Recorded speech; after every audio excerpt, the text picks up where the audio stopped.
Kathy, you want to take us in some other directions? Sure, yeah, sure. Hi, everybody. Thank you for inviting me. I don't live in Washington anymore. I live in Kansas City. It's always nice to come back. You're all pretty wonky here in Washington. We're not this wonky in Kansas City. But I want to talk about something that I don't usually have an opportunity, and it's really, really wonky, and that's budget policy and budget strategy, which is not the same thing as payment strategy. That to get where we want to go, we have to tackle the structures by which these programs are funded at the state and federal level, because I've spent a good part of my career with mixed success, some positive, some not, getting programs funded. So I want to talk about budget reform. You know, the Older Americans Act is actually 2 weeks older, we're so proud, of Medicare or Medicaid, either one.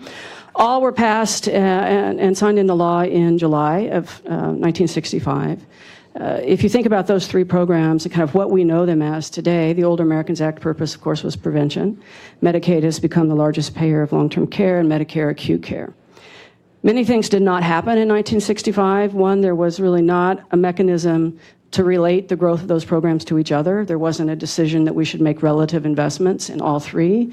Instead, Medicare and Medicaid were determined to be entitlements. The Older Americans Act was not, and that set them on completely divergent pathways in terms of funding. And the processes by which that's attended to are therefore completely different.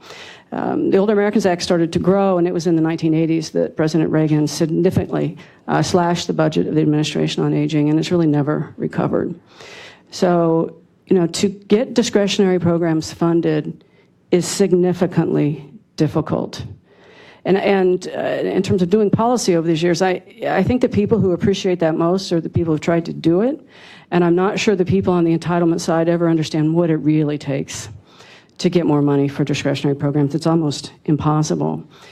Because of the differences in these structures, and it's the same at the state and federal level, you can't easily share across this great divide because of the way the money's appropriated. So if we could deliver more home-delivered meals and save Medicare money, it would be nice if Medicare or Medicaid at the state level would then repay the area agencies on aging or the meal providers. But it's not physically possible from a budget structure to pour money from an entitlement program into a discretionary program. There's not a mechanism to do that. It's very difficult to do that. So we can't capture the savings. We also can't get them to cross-invest.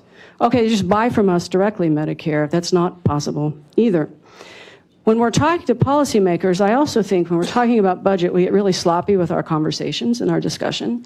And to be successful, we'll have to be more precise. We all talk about cost savings, and from a budget perspective, that is an imprecise and inaccurate term. We're talking about cost avoidance. I can promise you, I have done this drill with the Kansas legislature, and when I tell them I'm going to save them money, they look for it. They want to spend it. And states, you know, to the benefit, I spent 18 years in state government, 7 at the federal level. The states have the benefit that they actually do pass a budget, which is incredibly a significant amount of pressure, but it makes it a very myopic process at the state level. So if you go in and say there's cost savings, they want them to spend then, to get their work done for the year and go home. And what we really mean is cost avoidance. And what that means for them is you need to put more in your budget, and we promise you, you'll spend less later. That's a very hard sell for a legislature that's struggling with the cost of both education and Medicaid. But we have to take some responsibility in how we characterize this. This is cost avoidance.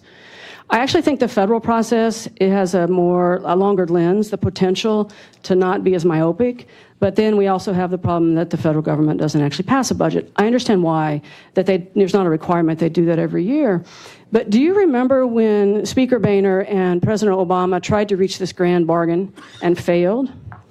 I had $100 million riding on that.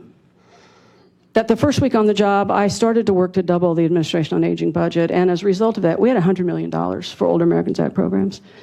Congress never passed a budget that year. They did a CR the whole year. And at least at the state level, if you hate what you got, you know what it is, and you know what failed and what worked and where to start over, and it's very hard at the federal level. You're usually working on 2 or 3 budget cycles at the same time, but then sometimes it never lands, and so you don't really know what worked or what didn't work. So I think we need to be more specific. I live in Kansas, work in Missouri, so it's been interesting to learn more about the state of Missouri. Missouri legislature has term limits. So this invest now, save later sounds very different from a lawmaker who's not planning to be around later because they can't be. So the long-term investments become really hard to manage. I have had the opportunity as both a federal and state official to fall in the budget hole between Medicare and Medicaid on numerous occasions. That's the advanced beginner course that I'd be glad to talk about at any time.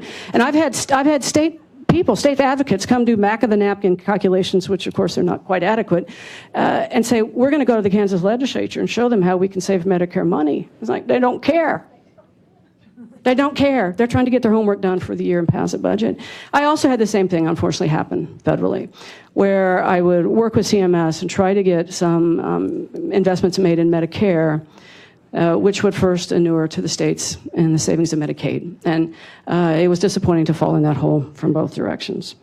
And I want to close with a couple of stories about CMMI because I'm not in the federal government now, and I can. So Sarah, we've not met, right, from Hopkins. I think your program is fabulous, and congratulations. It has been a source of frustration for me for many years. So I thought I'd just tell you that in public. Because I'm so dang jealous. I spent years trying to convince CMMI to invest in the Aging Network with no success. Years. I remember when your proposal came in because our staff at ACL kept an eye on the services and the innovation that CMMI was funding that connected to community. And there were several, and that's why you kind of got caught in our radar screen. And CMMI, to their credit, would do that. My frustration is they don't have an organizing principle by which they're trying to then advance that connection. There are a series of kind of their own pilots. And what you're seeing now, I think, reflects that because there's not really a scalability plan. But when I saw your proposal, here's how I have characterized it to myself for a number of years. You're the nurses with hammers. And my staff know about you, because I love budget strategy and budget policy. And I've got hammers. And I couldn't get anybody to pay attention. What the capable program is, it's a nice intersection between a healthcare support and a community support. And you were successfully funded because you led with the nurses. I have to lead with the hammers. And I could come over and bring the same information, and did, to CMMI and say, if you invest in these evidence-based programs that we have in community, we can save healthcare dollars. Heck, some of us will hire nurses. You cannot get it funded. When they first started funding CMMI $1 billion a year, I went to Rick Gilfillan, said, can I have $150 million of your dollars? Can I take these small programs that we just heard about and try to scale them?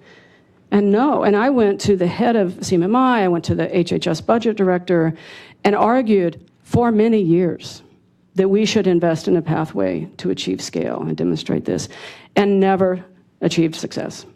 So I'm just totally jealous, and it's funny that the nurses with hammers have been a bit of a bane for me, and we're here today together because you're successful, but also in your success have proven the problem that we all have, which is how do you take an integrative model and scale it? Because there aren't pathways to do that. And even by coming in a medical door, understanding the contribution of social terms, you're still stuck in the same place that we are. So I think what we need to do and where we need to go next is figure out this conundrum. Who invests in integrated models that can take them to scale? And part of the frustration from the Care Transitions program is the Aging Network can demonstrate positive return. But often the positive return isn't large enough to move the delta of the Medicare cost, and is not as large as someone else's positive return. The idea is that they always pitch to Gail and Bruce. So if the Aging Network says, we can save you $100 a day on this intervention, the next person comes in the door and says, we'll save you $1,000 a day. And that may look like telemedicine, which is a worthy thing to invest in. So not only do we have to find a way to scale, we have to understand that we are engaging with people who will measure us based on opportunity cost. What else could they be investing in would also save money? But this is where we need funders. We need state funders. We need foundations. We need advocates to sort of get nerdy about budget policy and understand that we have to have pathways. You cannot take a program as successful as any of the ones that we've talked about, yours, and jump it immediately to Medicare entitlement. There simply has to be a buildup so we can manage scalability, the negatives that come when you try to achieve scale, and all manage them together. So I congratulate you on your stuff. I have been jealous of you for many years.